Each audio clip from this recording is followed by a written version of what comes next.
Polynomien yhteenlasku.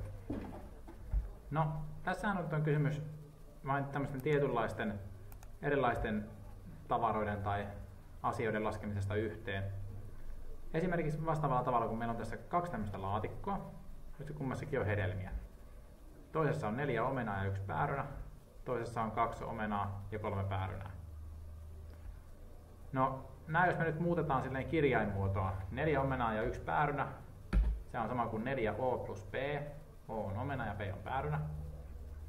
Ja 2 omenaa ja 3 päärynää voidaan kirjoittaa vaikka lyhyesti 2o plus 3p.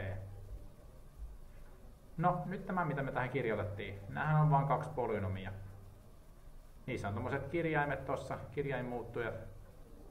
Ne on se 2 termin peruspolynomeja. No mitäs me tulee, kun me näitä lasketaan yhteen?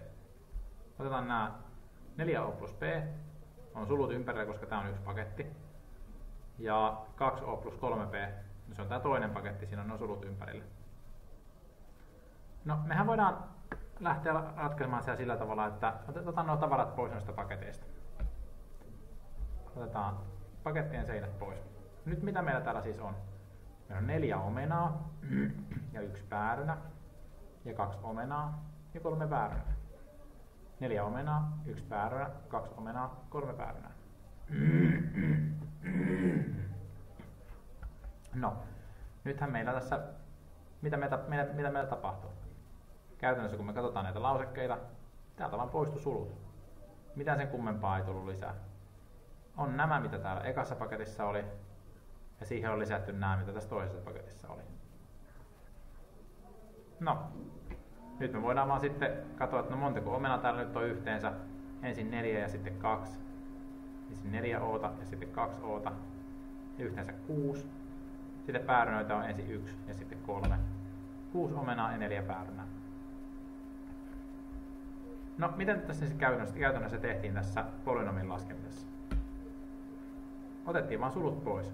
Ja jos siinä sulkujen edessä on plussa, tai ei ole mitään, niin sulut vaan otetaan pois. Ja voidaan kirjoittaa ne termit, kaikki termit, mitä tuossa on.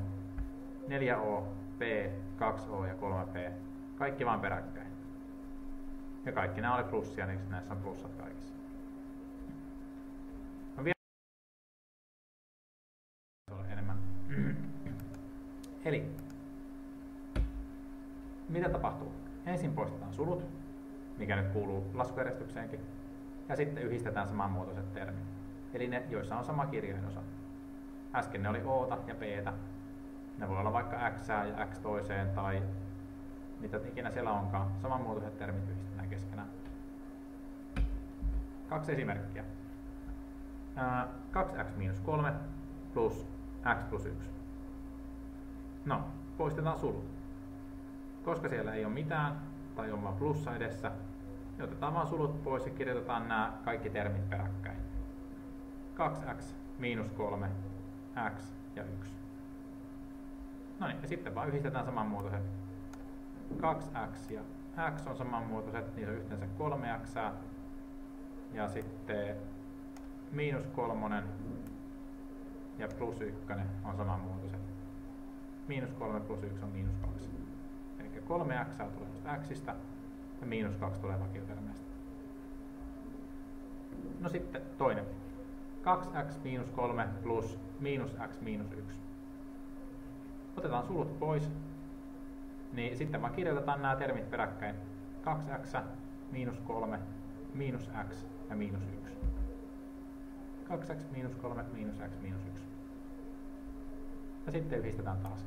2x ja miinus x.